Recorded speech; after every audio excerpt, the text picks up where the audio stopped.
Em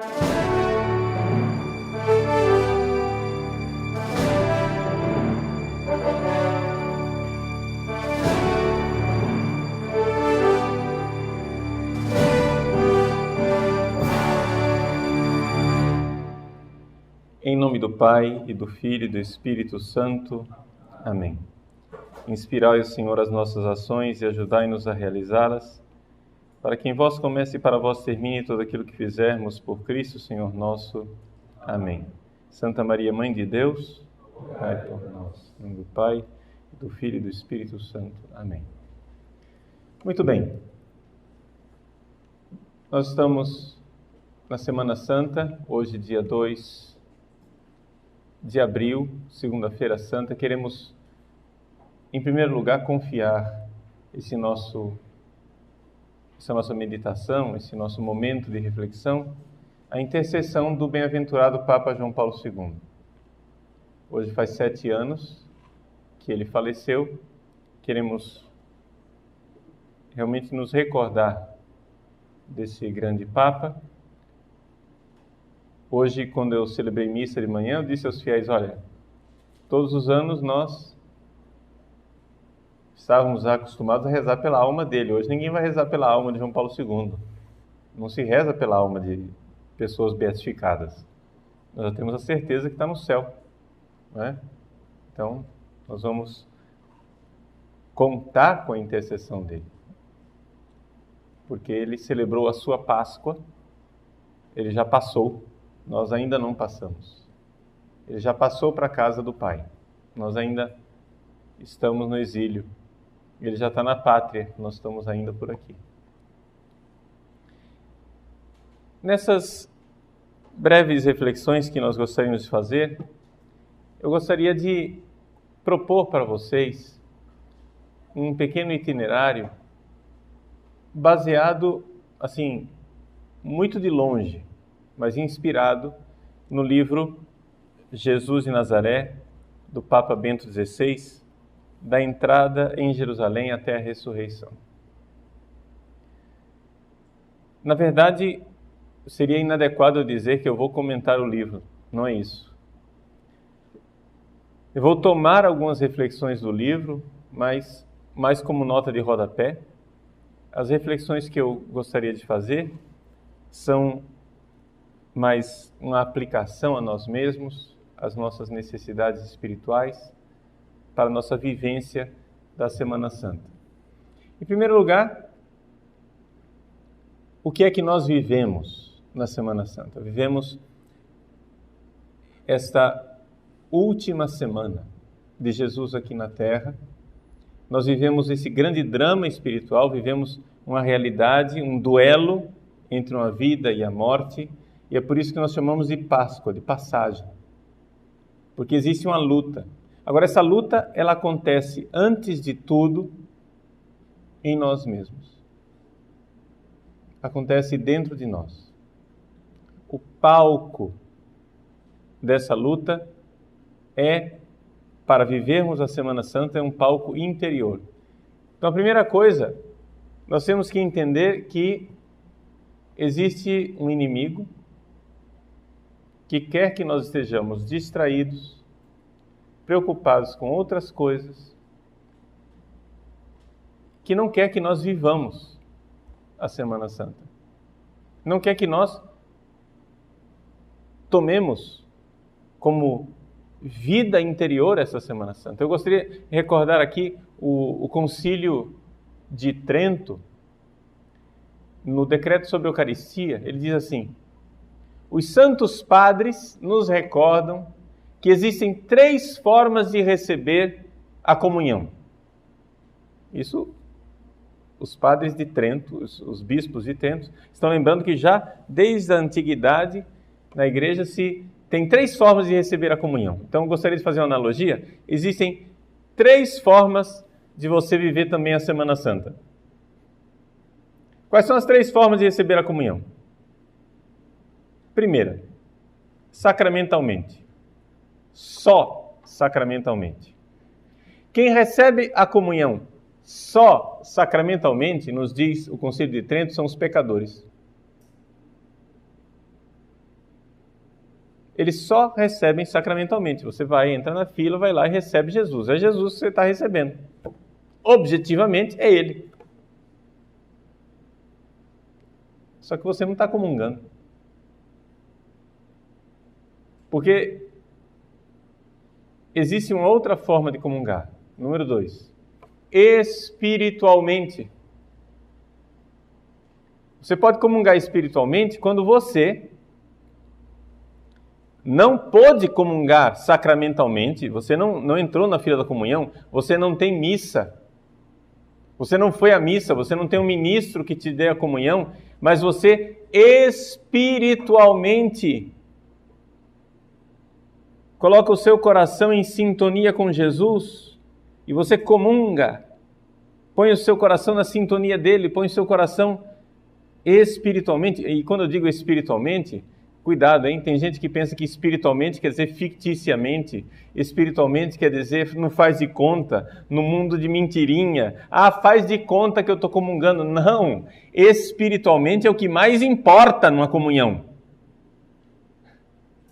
Quando você, com o seu coração convertido, ou que pelo menos está lutando pela conversão, quer colocar sua vontade em sintonia com Deus, com nosso Senhor. E a terceira forma é sacramentalmente e espiritualmente. Ou seja, quando você de fato recebe o sacramento e quando você de fato espiritualmente está em comunhão. Então você pode receber a comunhão dessas três maneiras. Entrar na fila, como a gente costuma dizer, né? Já ouvi isso de vários pregadores, né? Com o Papa Hóstia, né? É um pouco uma expressão inadequada, porque ela não é desrespeitosa só para quem está comungando, é desrespeitosa também para com o Santíssimo, mas só para transmitir a ideia de que você está comungando sacramentalmente, mas aquilo para a sua alma não só não está fazendo bem, como está fazendo mal. Como diz São Paulo, quem come e bebe indignamente o corpo e sangue do Senhor, come e bebe a própria condenação.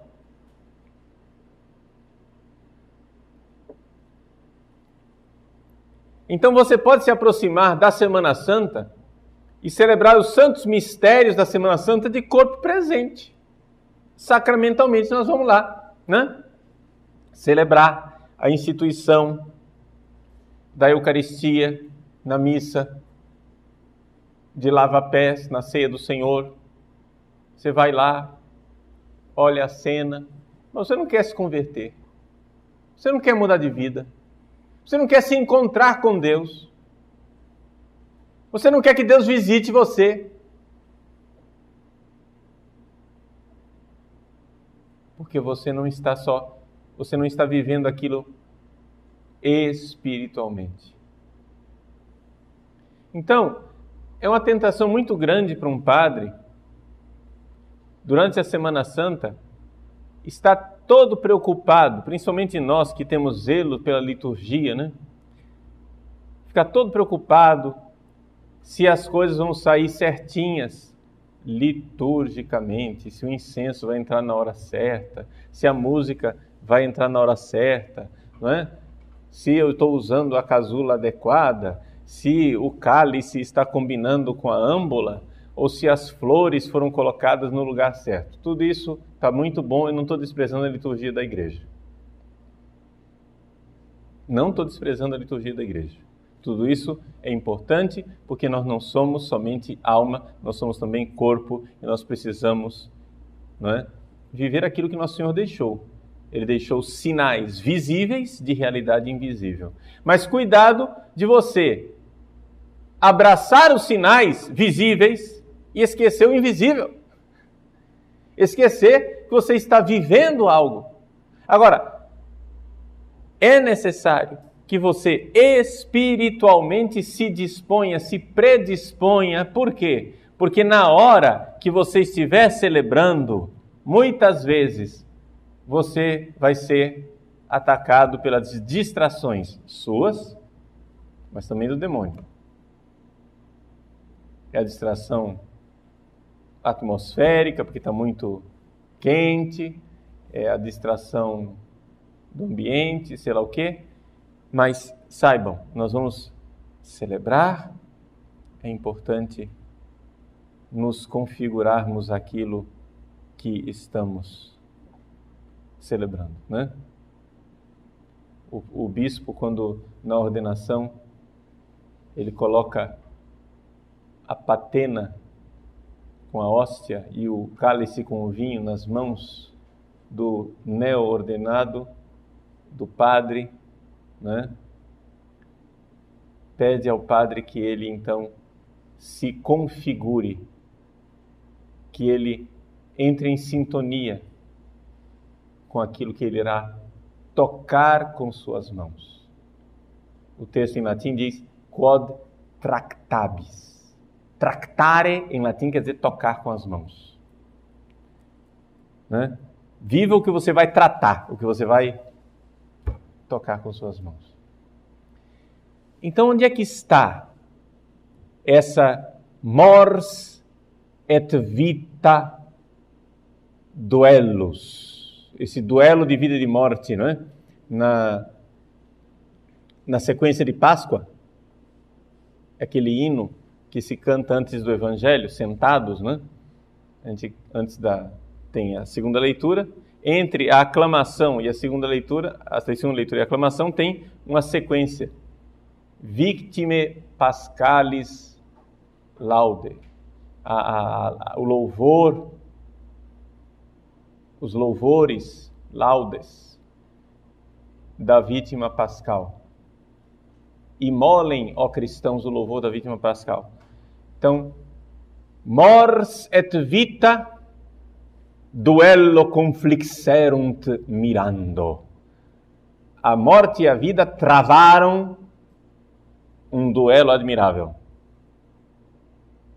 Um duelo formidável. Este duelo deve entrar na nossa Semana Santa. Você deve viver esse drama. Nós nos aproximamos, nós estamos nos abeirando de dias importantíssimos espiritualmente, porque são dias que nós devemos então viver um drama interior. Se você não vai viver o drama interior, a sua Semana Santa talvez seja muito superficial. Então você precisa viver essa passagem. Você precisa realmente passar. Páscoa. Como é que você vai cantar aleluia no domingo de manhã ou na vigília pascal, no sábado à noite, se você realmente não morreu para os seus pecados na Sexta-feira Santa? E que passagem é essa que nós precisamos viver? Em primeiro lugar, meus queridos, nós temos que nos dar conta de que nós somos chamados à santidade. Todo mundo fala do Concílio Vaticano II, etc. Nós somos a favor do Concílio Vaticano II. Né? Se espalhou pela internet aí uma fama de que o padre Paulo Ricardo ele é contra o Concílio Vaticano II. Né?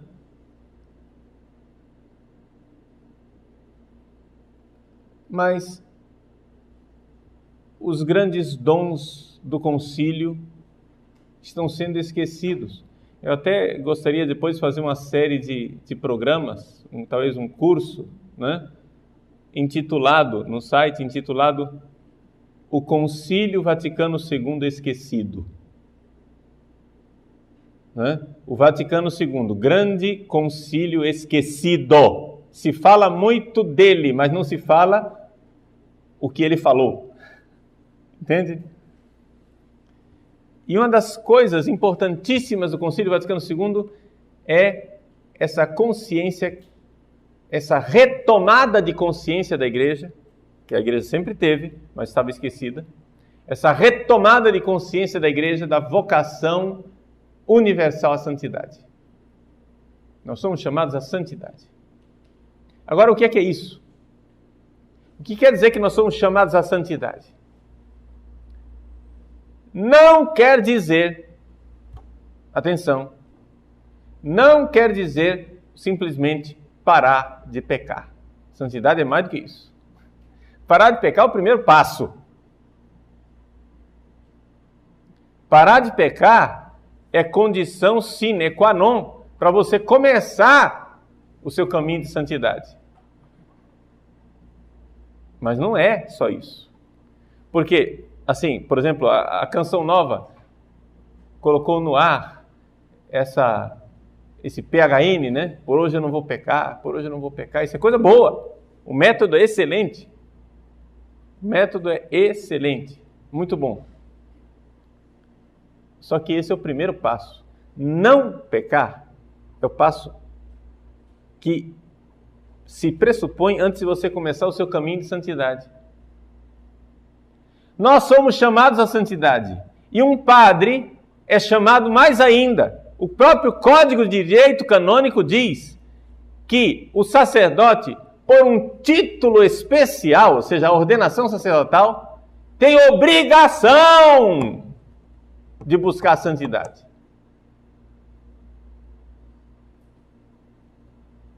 Obrigação de buscar a santidade todo mundo tem, mas o que o Código está dizendo é que o cristão normal, ele é obrigado a buscar a santidade por causa do batismo. O que o Código diz é: você, porém, é chamado à santidade por causa da ordenação.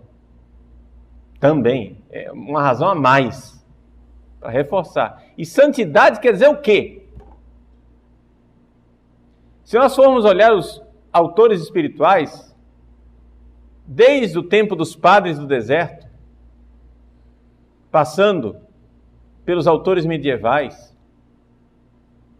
passando pelos autores do tempo da Contra-Reforma, como Santa Teresa d'Ávila, São João da Cruz, os autores espirituais mais recentes, todos, quando falam da vida espiritual, falam de 3 andares que a gente tem que, pelos quais a gente tem que passar. Primeiro andar, eu chamo de via purgativa, né? É a fase da purificação. Segundo andar, via iluminativa, é a fase em que você desenvolve as virtudes. Terceiro andar, via unitiva, em que você recebe os dons místicos superiores e finalmente então você está vivendo aqui na terra uma pregustação daquilo que você viverá no céu. Muito bem. Essas 3 fases, é importante que vocês saibam disso, gente. Enquanto você estiver cometendo pecados graves, você nem começou. Não fique perguntando, em que fase que eu estou? Não está. Se você está cometendo pecados graves, se você ainda está na vida da carne, você está fora. Você está no preâmbulo. Você está numa fase chamada conversão. Você está tentando se converter.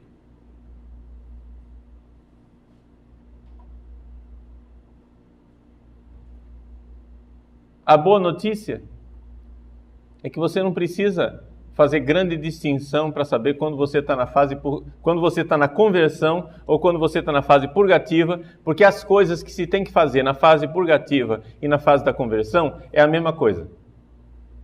É penitência, mortificação, oração, mudança de mentalidade, entrega a Deus, desapego das paixões carnais e assim por diante. Então, como nós, aqui, a não ser que você seja alguém já progredido espiritualmente, coisa que eu não me considero, e me desculpem a minha baixa consideração que eu tenho de vocês, acho que também vocês não são, né? Pelo que conheço de vossas mercês. Então, entre nós temos 2 raças de gente. né? Aqueles que já começaram a via purgativa e aqueles que ainda estão aloitando, como diz na linguagem cuiabana, ainda estão lutando para começar a via purgativa, né? Então, aqueles que estão no processo de conversão, deixando os pecados mais graves, e aquelas pessoas que já superaram a fase dos pecados graves e estão na fase de purificação, na via purgativa. Ok? Mais ou menos as coisas são as mesmas, então vou tratar aqui a realidade de uma forma só. Vejam, nós precisamos entender uma coisa. Não é possível entrar na vida verdadeira sem morrer. Essa é a verdade básica do cristianismo. Se você não está querendo morrer, meu irmãozinho, você está na religião errada. Não existe outro caminho.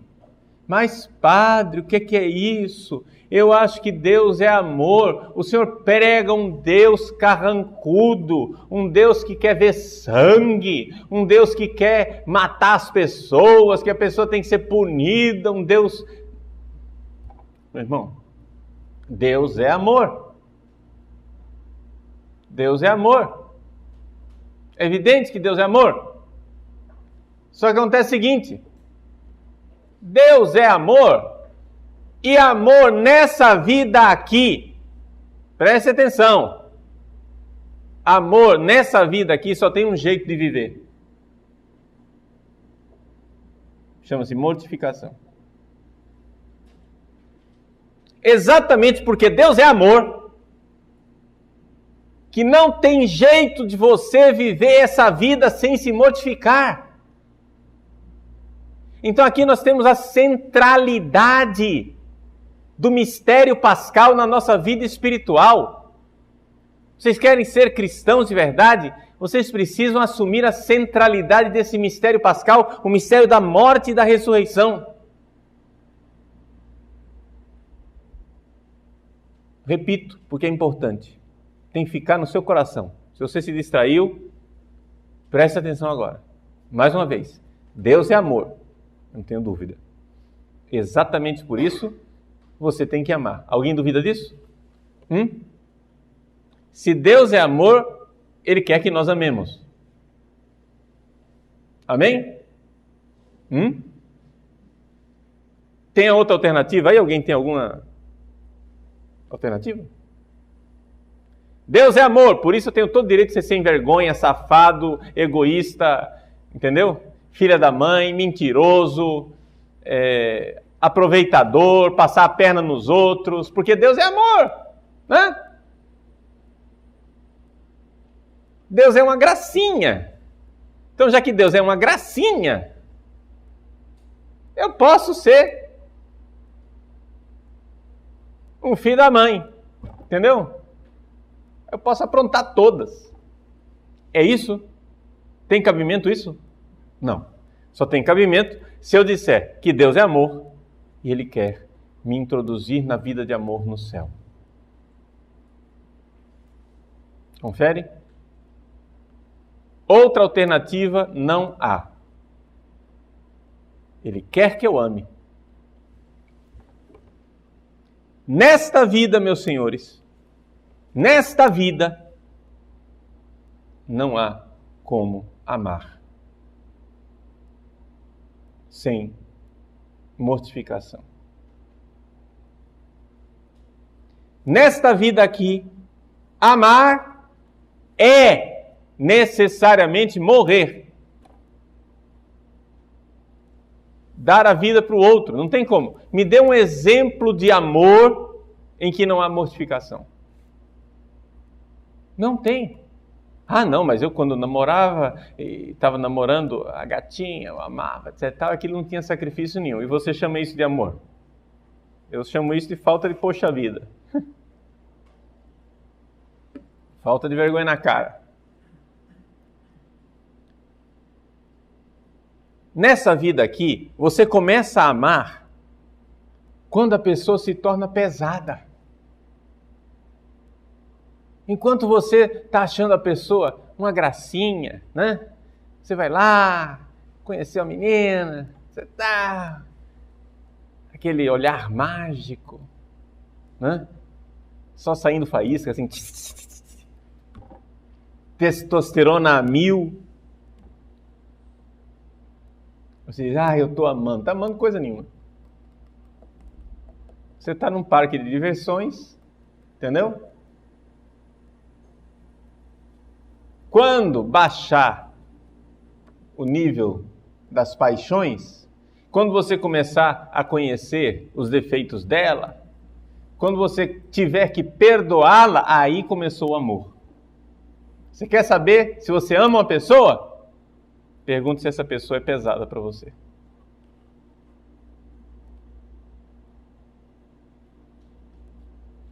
Se a pessoa começou a ser um peso, e você mesmo assim está suportando aquele peso, o amor começou. É assim com os nossos pais? É ou não é?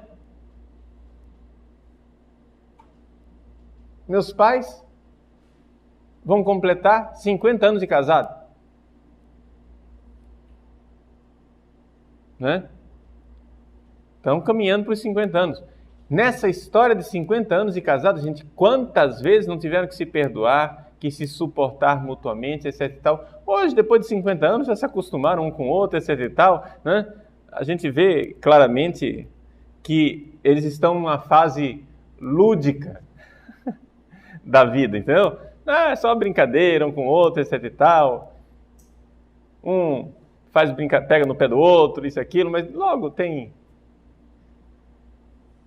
aquela tranquilidade, intimidade. Mas quanto peso tiveram que suportar. E eu olho hoje isso dentro de mim.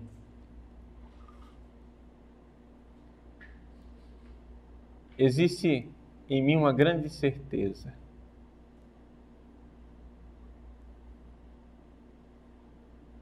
Eu tive, assim, só para entenderem, né? O amor da mãe pelo pai não é competição do amor da mãe pelo filho. Porque é o mesmo coração que ama, mas é um amor que é cultivado em terrenos diferentes. Mas que beleza quando eu descobri na minha vida, que grande conversão que foi para mim, quando eu descobri que se minha mãe tivesse que escolher entre ficar com meu pai e fazer de mim um projeto de vida, ela preferiria meu pai. Ou seja, não sei se está dando para entender, ou seja, eu sempre serei o filho amado dela, mas eu tenho a minha vida.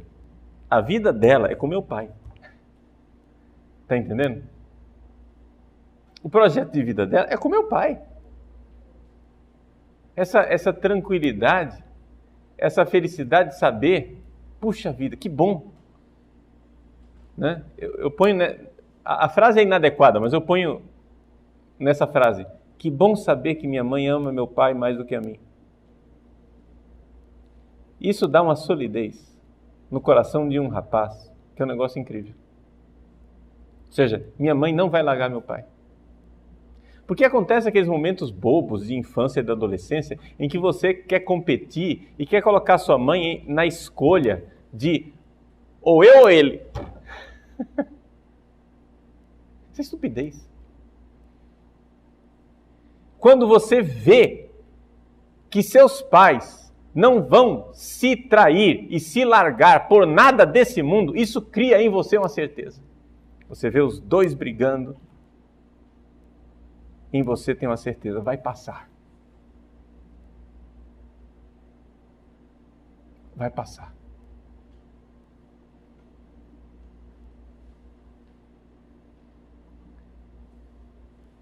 O amor que é pesado. O amor que passa pelas crises.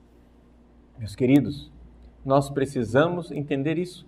que se eu quero realmente seguir o Deus de amor, eu preciso amar. Mas amar significa que aos poucos os interesses vão desaparecer e você vai ter que segurar firme e amar por pura opinião. A gente fala no popular opinião para dizer pura força de vontade. Gostaria de ilustrar isso com um livro do Antigo Testamento, o livro de Jó. O livro de Jó nos fala como é difícil essa luta do amor, essa luta do amor que se torna pesado, o amor que precisa aprender a ser desinteressado.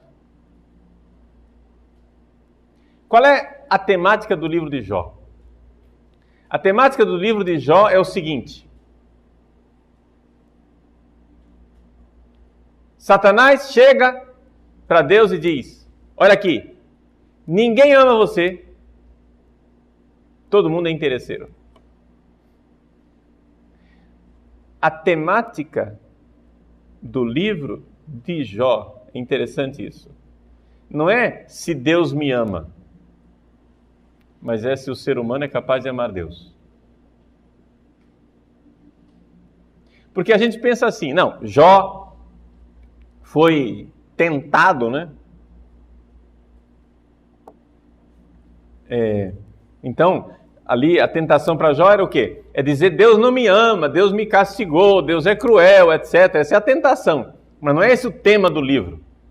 O tema do livro é colocado quando Satanás vai lá na presença de Deus e Deus chega e diz assim, ó, você que andou passeando aí pela terra, você viu? Viu Jó? Meu servo é um justo, é um homem bom. Satanás diz, imagina, bom, ele ama você? Ama nada. Mas também, queria ver não amar, né? Também do jeito que você abençoou ele. O cara é rico. Tem uma família que é uma bênção. Tá cheio de saúde, não quer que ame você? Tira essas bênçãos dele, para você ver se ele não vai blasfemar. Aí Deus permitiu a aprovação. Primeiro, Jó, que era rico, ficou pobre.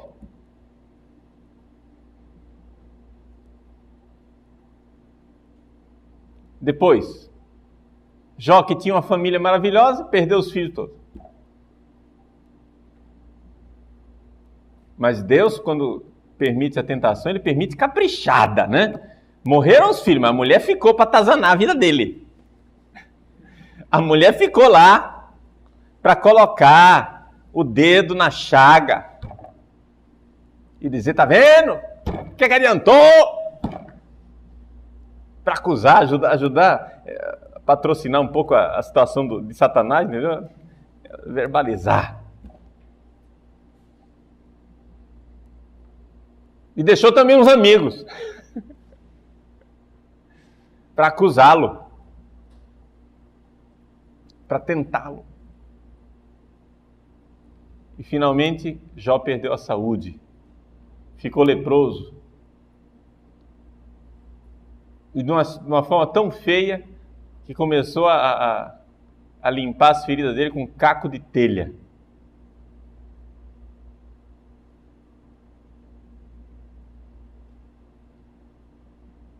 Só uma nota de rodapé para uma meditação espiritual posterior. Vejam aqui os 3 votos de pobreza, obediência e castidade. Pobreza, Jó perdeu tudo. Castidade, perdeu a família, as pessoas que ele amava. Obediência, o próprio eu dele foi atingido na doença, onde ele teve que aceitar o que ele não queria aceitar. Na história de Jó, se nós formos ver o livro de Jó, o bem-aventurado Jó, o santo Jó. São Gregório Magno, quando ele escreve o seu grande comentário moral sobre o livro de Jó, ele não cansa de elogiar esse bem-aventurado. No entanto, nós temos que dar o braço a torcer. Jó não foi imaculado não, hein? Jó, chegou uma hora lá que ele vacilou. Começou a xingar Deus, começou a se revoltar. Então, Jó é ao mesmo tempo um bem-aventurado, paciente, né? A paciência de Jó é proverbial, mas ao mesmo tempo é também um homem questionador de Deus. Precisaria passar o tempo para que viesse o Jó verdadeiro. E o Jó verdadeiro é Jesus. Jesus, na cruz, realiza a profecia de Jó. Jesus na cruz é aquele que foi tocado por Deus no seu amor. Mais do que Jó, Jesus foi abençoado por Deus. Eis meu filho muito amado, no qual eu coloquei toda a minha complacência, meu amor, minha misericórdia, minha bondade, minhas graças, minhas bênçãos. Eis aí meu filho muito amado, no qual repousa o meu espírito de amor. Filho muito amado. Mas exatamente porque o Pai declarou todo o seu amor por Jesus, é que vem a hora de Satanás. A hora em que Jesus foi ferido. Ele perdeu tudo. E perdeu mais do que Jó. Perdeu a propriedade. Jesus morre pobre na cruz. Nu. Sem nada. Sem um trapo que o cobrisse. Jesus perdeu todos os apegos que ele poderia ter, familiares. A última entrega foi Maria. Eis aí tua mãe. Mas antes disso, foram caindo os amigos um por um. Pedro, Judas. Jesus foi traído pelos sumos sacerdotes, Herodes, Pilatos, a multidão, os discípulos foram sucumbindo um por um.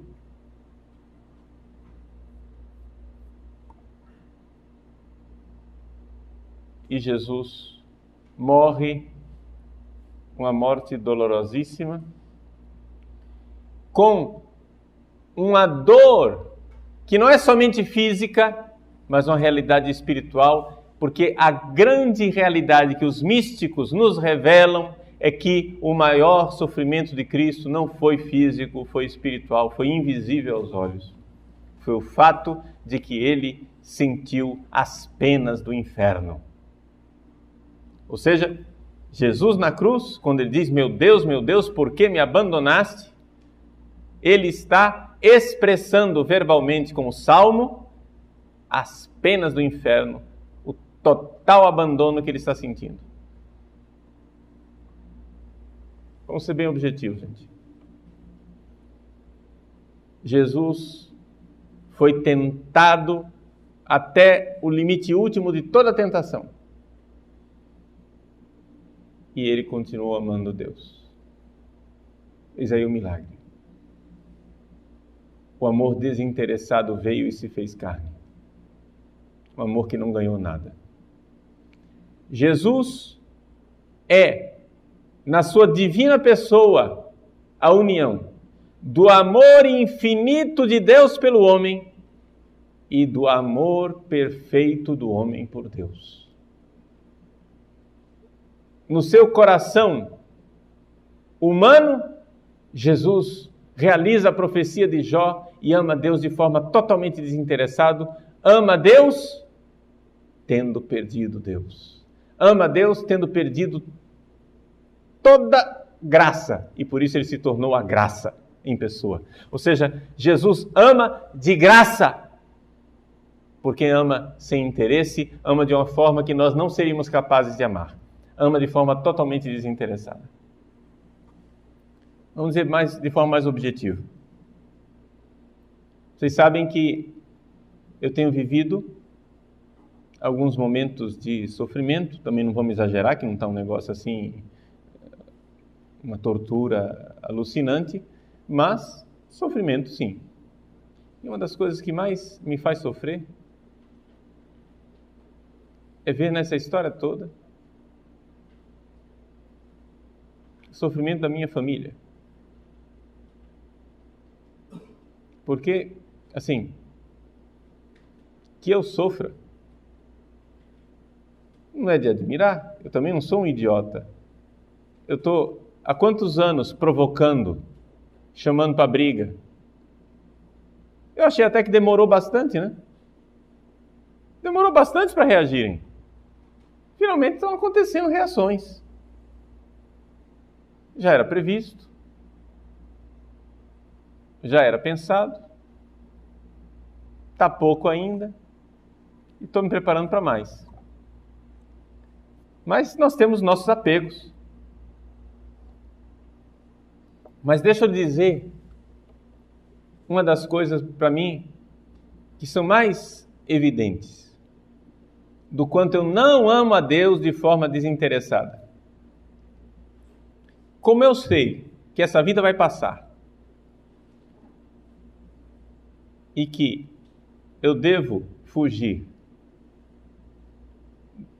de tudo que eu puder, fugir da tentação de pecar, desagradar a Deus e cair no fogo do inferno, como minha preocupação tem que ser de evitar o inferno e ir para o céu, eu vou confessar para vocês meu pecado. Eu não amo a Deus de forma desinteressada. Não consigo. Não consigo ainda. Quando eu for gente grande no céu, conseguirei. Depois de uns 14 bilhões de anos no purgatório. Se Deus quiser, na sua infinita misericórdia, me admitir no céu. Mas no céu, quando a gente for gente grande, lá no céu, quando nós formos adultos, nós amaremos a Deus de forma desinteressada. Amaremos como somos amados. Por enquanto, eu amo de forma interesseira. Sinceramente, se não tivesse céu, eu acho que eu não seria padre. Se não houvesse um prêmio eterno, eu não ia entrar nessa confusão. Está entendendo? Eu só entrei nessa confusão. Eu só chamei o diabo para briga. Porque não pensem não, o pessoal está dizendo, padre, o senhor tem oposição fora da igreja, o senhor tem oposição dentro da igreja, o senhor tem oposição sei lá onde. São Paulo aos Efésios já falou que não é contra a carne, contra o sangue que nós lutamos, mas contra os principados e potestades, os espíritos imundos que estão espalhados pelos ares. Pelos ares quer dizer que está em tudo quanto é lugar. Se fosse só a carne e o sangue, eu me fechava dentro do meu quarto e estava tranquilo. Mas o desgraçado do capeta, ou como dizia o Padre Pio, chamava ele de o cosaccio. Cosaccio é um depreciativo de coisa, né? O coisa ruim, entendeu? Cosaccio. Mas o cosaccio visita a gente em tudo quanto é lugar. Estão espalhados nos ares, quer dizer, não tem lugar para ele. Tudo quanto é lugar. É durante a missa, é no quarto, é no confessionário, é onde for.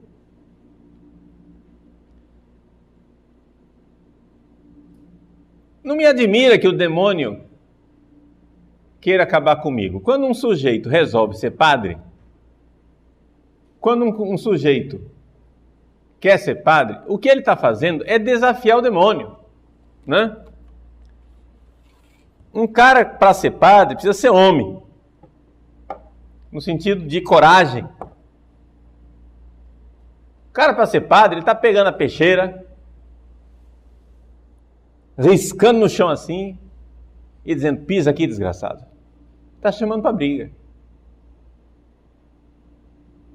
Está chamando para briga. Então, não pense assim, eu vou ser padre, que bom, que lindo, Jesus vai me proteger. Vai, mas se prepare para a paulada. Grandes santos tiveram até lutas físicas com o demônio. Grandes santos como São João Maria Vianney, como o Santo Padre Pio de Pietrelcina, São João da Cruz, Santa Gema Galgani, todos apanharam fisicamente do demônio, para nos ensinar. Interessante que a maior parte dos santos que apanharam fisicamente são padres, né? Padres, sacerdotes, para nos ensinar que nós, como padres, iremos sofrer ataques do demônio, se não físicos, pelo menos de outro jeito. Agora vamos ser bem sinceros. Para que eu ia entrar nessa briga maluca se eu não tivesse esperança de que o céu vai ser muito melhor?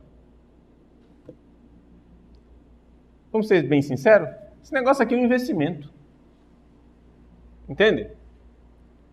Eu estou dando minha vida inteira, mas estou dando por quê? Porque eu sei que eu vou receber muito mais. Eu vi o tesouro escondido. A gente vê na fé. Nosso Senhor prometeu. Tem gente que fica assim, preocupada. Não, eu não vou querer ser padre porque eu vou ter que dar a vida inteira. Não, da vida inteira você vai ter que dar sendo padre, sendo leigo, seja do jeito que for. Primeiro começamos por aí a conversa. Deus quer que você o ame completamente, de todo o coração, toda a alma, todo o entendimento. Segunda coisa, você vai dar tudo que você tem? Sim, mas isso é isso é um bruta de um investimento. É como se Deus estivesse pedindo para você, você me dá 1 centavo, que eu te dou 100 trilhões de dólares. Aí você diz, não, eu estou apegado a meu 1 centavo, eu não vou dar meu centavinho. Como você não vai dar meu centavinho? Eu só tenho esse. Larga esse idiota. Você não quer dar 1 centavo em troca de um negócio absurdo de dinheiro que ele não sabe nem quanto zero tem aquilo. Entende? É isso que Jesus nos ensina quando ele ensina que quem vai alegremente vende tudo que tem para comprar o terreno onde está o tesouro escondido, está fazendo isso. Agora, para fazer isso, você precisa ter fé, né?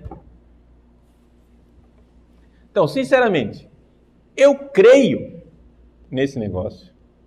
Eu creio na salvação eterna. Eu creio que vale a pena entrar nessa briga. E se não cresce, acho que não entraria. Agora, aqui que está o problema e a confissão do meu pecado. A confissão do meu pecado é isso. Eu não amo a Deus de graça. Entendeu? Eu amo a Deus porque eu temo o inferno e sonho com a recompensa do céu. Então, nesse sentido, eu gostaria que um dia eu fosse adulto e parasse com essa estupidez e amasse a Deus simplesmente porque Ele é meu Pai. E acabou. Eu parasse de ser escravo, porque o escravo obedece ao seu Senhor com medo da chibata. Eu obedeço a Deus com medo do inferno. Eu parasse de ser sem vergonha e parasse de ser mercenário, porque o mercenário obedece ao seu Senhor esperando a recompensa. Eu faço isso porque eu espero o céu. Então no meu coração tem ainda um coração de escravo e de mercenário, porque eu temo a dor do inferno e espero a recompensa do céu. Agora os santos, os grandes, aqueles que chegaram a ser adulto, não nós que somos porcaria, o pessoal que chegou a ser adulto na fé, que dizem claramente que amam a Deus não por causa do céu e nem temem a Deus por causa do inferno.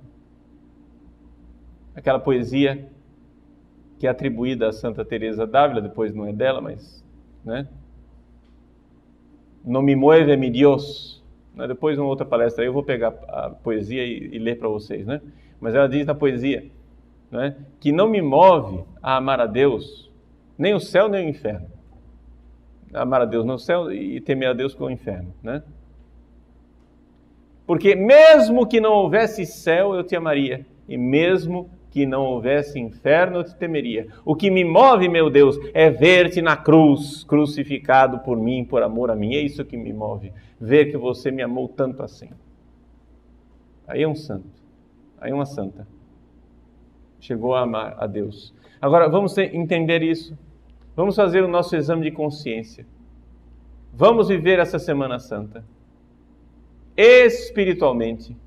O negócio aqui não é só uma vivência, eu vou lá, participo do sacramento. Não, não vá lá como um pecador, vá como um filho de Deus que quer realmente se converter. Entre nessa luta espiritual e deixe-se atingir pelo amor de Deus na cruz de Cristo, para quem sabe a gente melhorar. Se você está ainda na fase em que você precisa de conversão, largue os seus pecados. Se você está na fase da purificação, abrace a sua cruz. E aí, neste caminho de purificação, nós nos deixemos atingir por esse amor desinteressado totalmente, que é o amor de Jesus. Jesus amou perfeitamente o Pai e nos amou perfeitamente, de forma desinteressada. Ele não recebeu nada. Ele já tinha o céu, ele perdeu o céu literalmente, no sentido que assumiu a nossa humanidade. Por favor, não estou querendo ser herege, não. Como diz São Leão Magno, ao assumir a nossa humanidade, ele não perdeu o que era, mas assumiu o que não era. Até aí, cristologicamente, estamos na ortodoxia. Mas não é isso que eu estou dizendo.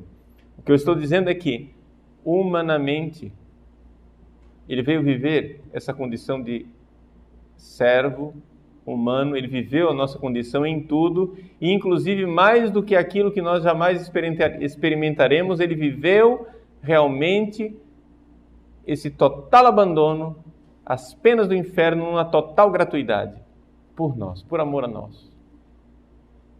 E amou a Deus de forma plena. Ele é o Jó verdadeiro. É ele que, provado por Satanás, amou a Deus, mesmo quando chagado, mesmo quando tornou-se o homem das dores, mesmo quando tornou-se aquele homem desfigurado. Amou. É fácil amar a Deus quando você está ungido, cheio de glória e esplendor, não é? Eis aí meu filho, no qual coloquei toda a minha benemerência. Mas quando